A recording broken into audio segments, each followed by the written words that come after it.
पुढची बातमी पुण्यावरनं येते। वीरेंद्र सिंग तावडे तसंच संग्राम अकोलकर या दोन सनातनच्या साधकांना फौज उभारायची होती अशी माहिती मिळालेली आहे। 15,000 सैनिकांच्या फौजेचं नियोजन या दोघांनी केलेलं होतं।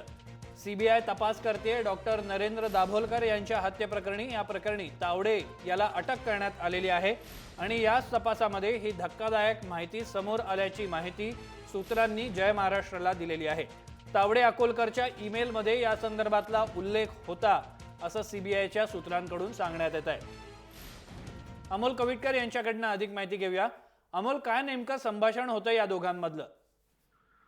धक्कादायक ही सगळी माहिती म्हणावी लागेल, कारण ज्या काही बाबी समोर येत आहेत, सीबीआयनं वीरेंद्र तावडेला अटक केली होती। तोच मूळ मुद्दा होता की ईमेल जे झाले होते सारंग अकोलकर आणि तावडे यांच्यामध्ये, त्याच आधारावर त्याला अटक केलेली होती।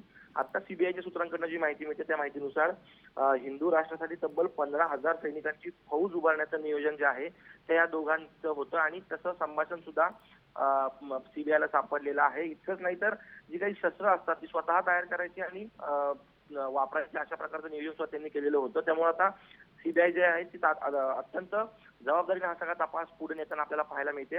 आता माहिती अशी मिळते की आणखी 6 ते 7 जण आहेत जे सनातनशी संबंधित आहेत, ते सीबीआयच्या रडारवर आहेत। त्यामुळे येत्या काही काळामध्ये आणखीन काही अटक होतील अशी शक्यता सुद्धा आपल्याला पाहायला मिळते। सगळ्यात महत्त्वाची गोष्ट म्हणजे कोल्हापूर येथे 2004 साली एक सभा झालेली होती, जी स्वतः डॉक्टर नरेंद्र दाभोलकर यांनी घेतलेली होती। त्या ठिकाणी डॉक्टर तावडे स्वतः निमंत्रण नसतानाही गेले आणि वादवाद जी आहे ती मोठ्या प्रमाणात झालेली होती। त्याचा सुद्धा उल्लेख जो आहे तो सीबीआय कडनं केला जातोय। आणखीन महत्त्वाची बाब म्हणजे सारंग अकोलकर फरार असताना सारंग अकोलकरला पूर्णपणे मार्गदर्शन जे आहे ते वीरेंद्र तावडेकडनं होत होतं असं सुद्धा सीबीआयच्या सूत्रांचं म्हणणं आहे। त्यामुळं अत्यंत ह्या सगळ्या धक्कादायक बाबी ज्या आहेत त्या समोर येताना पाहायला मिळतात। त्यामुळे आणखीन अटक जे आहे ते येत्या काळामध्ये आपल्याला पाहायला मिळते। धन्यवाद तुम्ही दिलेल्या माहितीबद्दल। अमोल कविटकर आपल्यासोबत फोन लाईनवरनं होते, ज्यांनी या संदर्भातली अधिक माहिती दिली की कशा पद्धतीने या दोघांमधलं संभाषण व्हायचं आणि त्यांचे मनसुबे काय होते।